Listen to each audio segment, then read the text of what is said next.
Can I just say one thing firstly? I love the name Eat Sleep Boxing Repeat. Welcome back to ESBR Boxing's YouTube channel. Delighted as always to be joined by Danny and Paul.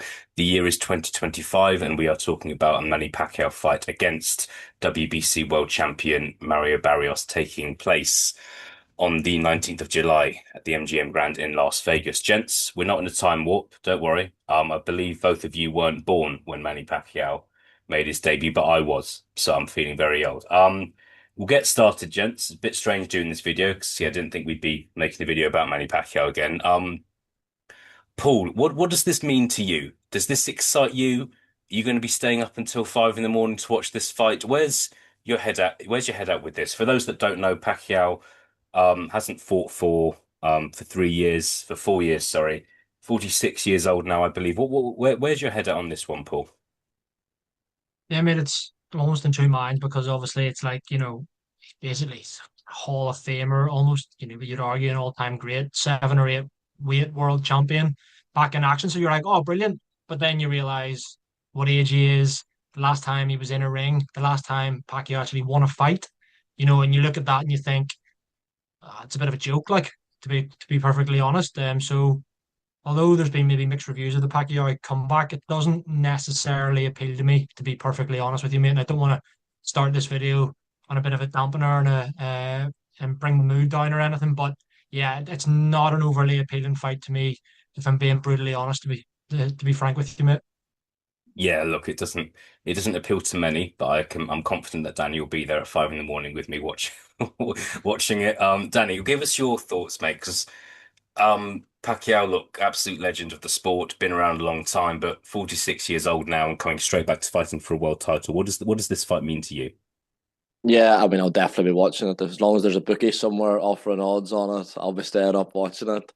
It's uh it's a strange one because when I first saw talk of a Manny Pacquiao comeback, I assumed it would be some exhibition gimmick type fight. The fact that he's able to come back after 4 years, as you say, 4 years without a fight, something like what, 6 years since his last win, and go straight into a world title shot. I mean, not even getting into the potential health ramifications of a man of his age fighting a young, fresh fighter, but the actual sporting what that says for the sporting merit of boxing. I mean, not that it's ever been particularly credible, nor particularly credible have the WBC been, but this feels like a sort of new low, even for boxing and even for the WBC, which is saying something. I was about they're making that ring walk, there probably will be that element of imagine could he do it, but you'd have to be an extremely brave man, bordering on deluded, to think that Pacquiao, based off what we've seen from him in training, what we've seen in the exhibition he had against that Japanese kickboxer last year, where he looked every one of his years, having any success against, all right, maybe a slightly weaker world champion, but a world champion nonetheless, a fighter a lot closer to the athletic prime than Pacquiao is and Mario Barrios. And yeah, I very much understand the criticism of it. Yeah, for sure. It's not a great look for the sport. And if Manny Pacquiao is to kind of get ironed out inside 3 rounds, which definitely could happen, it will be an even worse look for the sport. I think it would be different if Manny Pacquiao was 36 or 40, but you have to question if anybody at the age of 46 should be in a boxing ring at whatever level, even if it was an exhibition. Should that really be happening? We kind of saw what happened to, I think it was Evander Holyfield, a couple of Oh, yeah. years ago in an exhibition fight. I think he got ironed out in a round against somebody like a non-boxer. So yeah, I think not shouldn't be happening, but here we are.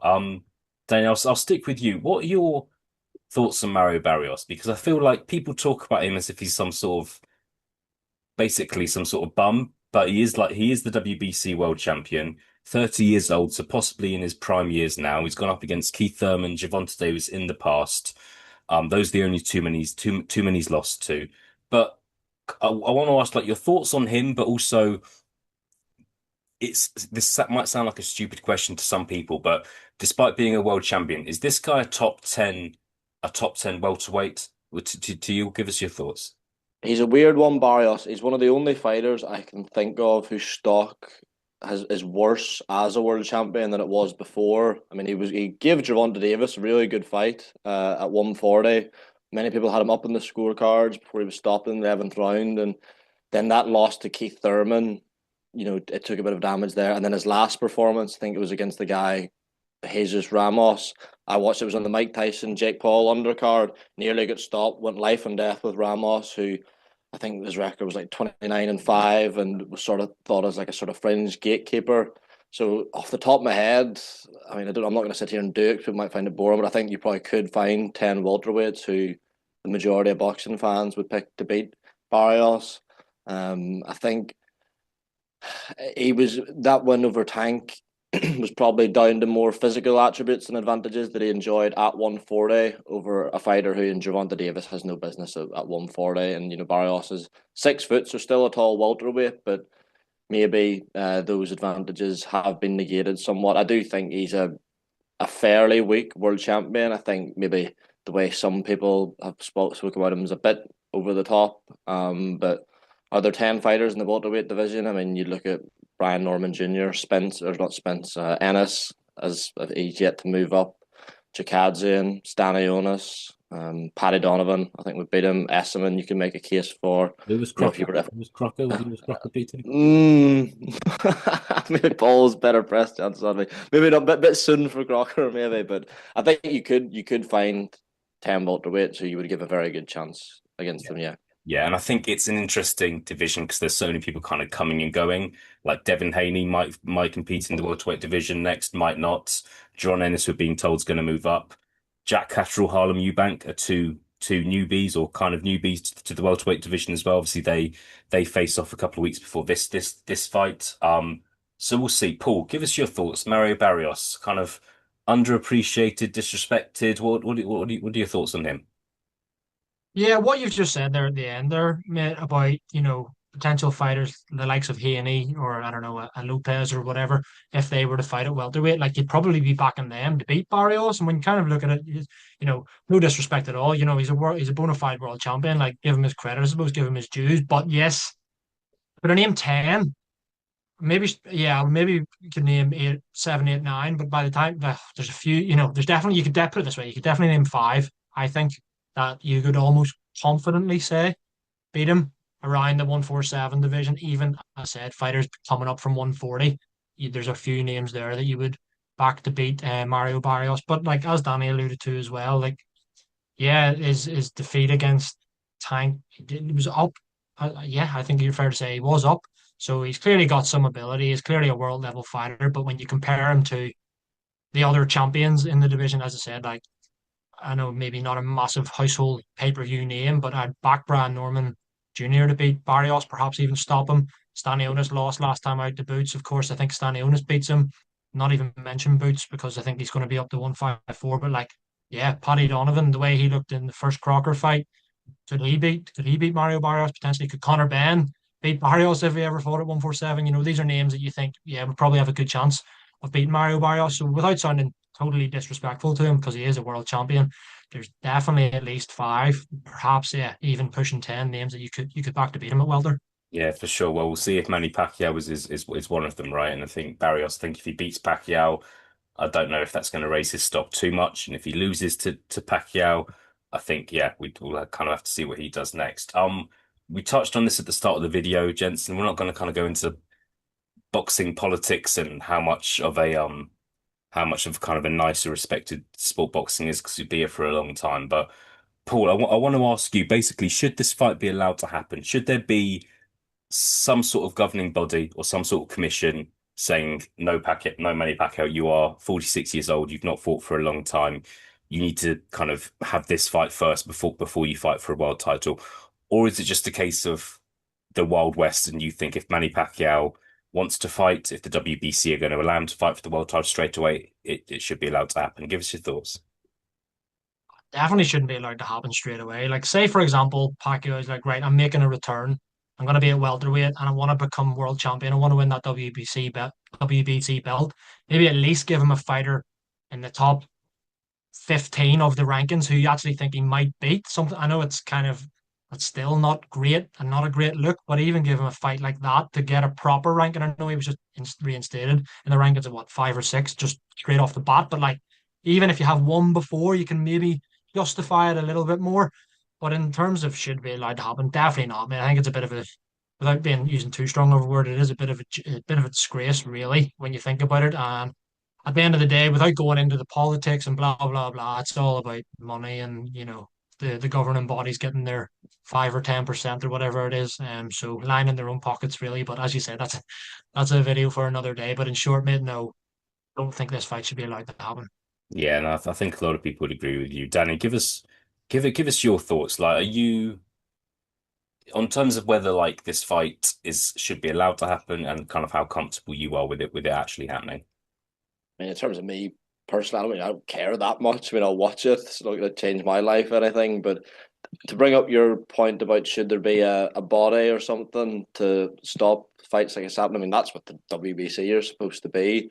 So, it's good down between either the WBC sanction it for a world title, and then you'd be banking on a commission saying no. And there's maybe a couple of commissions out there who are stricter than others and would perhaps not allow it to happen in their territory, but you'll always find one. I mean, some of the commissions that have been used for fights are even floated as being of use for fights. I don't think that's ever going to be something that gets in the way. But I think Paul's right. If this was to happen, Pacquiao should at least have to beat a ranked fighter. But I think, as he correctly alludes to as well, it's about money. It's about, a fight between Mario Barrios and Manny Pacquiao earns a lot more than a fight between Mario Barrios and, say, Jack Catterall or Echo Esserman. And as such, with their percentage, they'll get more that way. So the reasoning's clear to see.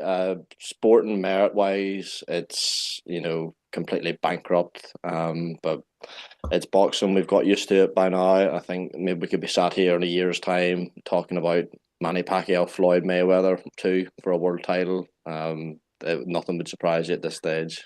Yeah, it's one of those don't rule out, and I think that's one of there are lots of issues with boxing, but I think one of those is a fighter says they're retired, but I don't feel like you're ever fully retired from boxing until you physically can't do anything because even if you say you're retired, there's nothing stopping someone making an offer to you. And I think Yeah. if you're in a position where you've maybe not been too wise with your money over the years and you could do with one final payday, you're probably going to say yes, even if it's a fight that you're probably going to lose. All right, chaps, we're going to do some predictions to end things. Mario Barrios a strong 1-4 favourite on this fight. We're doing this video about a month away from the fight. Manny Pacquiao 7-2 just to win on the platform that I'm looking at. Who's going to go first? Danny, what's your prediction for this one, please? Yeah, I think Mario Barrios will win by a stoppage, probably somewhere around 5, 6 rounds.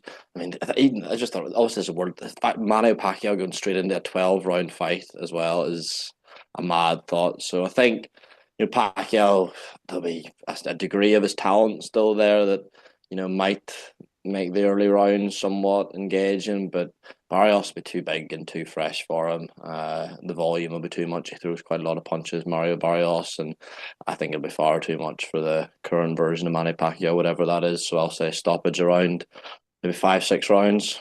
Yeah, of course. Mario Barrios, 18 stoppages and 29 wins, especially when it kind of comes to form. I think if you look at his last 10 wins, 6 or 7 of them have finished via a stoppage. So you wonder against Manny Pacquiao, who's obviously not taken too many punches in the last 3 or 4 years, how his shin's going to hold up. Paul, give us your prediction. What are your thoughts? Yeah, I think the size thing, well, obviously, apart from the obvious age and inactivity factor as well, I think size is going to be a real issue for Pacquiao here as well. As Danny kind of alluded to, could he be, could Barrios almost kind of, what's the term they use, download the data early on, see what Pacquiao actually has, kind of almost give him false hope. But ultimately, like, this is a Barrios stoppage. It has to be. I think if he's not stopping Manny Pacquiao, then like yeah, maybe 20 welterweights then that would beat him in the world. Like, but yeah, I'm going for a Barrios stoppage. I'll kind of agree with Danny a little bit on the time, but I'll go a wee bit later. I'll maybe go like around 7, 8, 9. See if Pacquiao can hold him, hang in there for a little bit longer. Brilliant. All right, I'll end things off gents by agreeing with both of you. This is not a fairy tale or some sort of spin-off Rocky film. I think Mario Barrios is going is going to win. I'm going to go inside 3 rounds actually. I think Barrios he's I don't think he's going to go in there to look stupid or look embarrassed against 46-year-olds. And I just think that it's going to be a pretty stark reality for Pacquiao kind of very early on that he's not the fight. He's very far away from the fighter that he was 15 years ago. But we'll see what happens. You never know. Maybe Manny Pacquiao will pull off one more time. Paul, Danny, good to be joined by both of you. Thank you for your time, and I'll speak to both of you again soon. Cheers, mate. Cheers. All the best.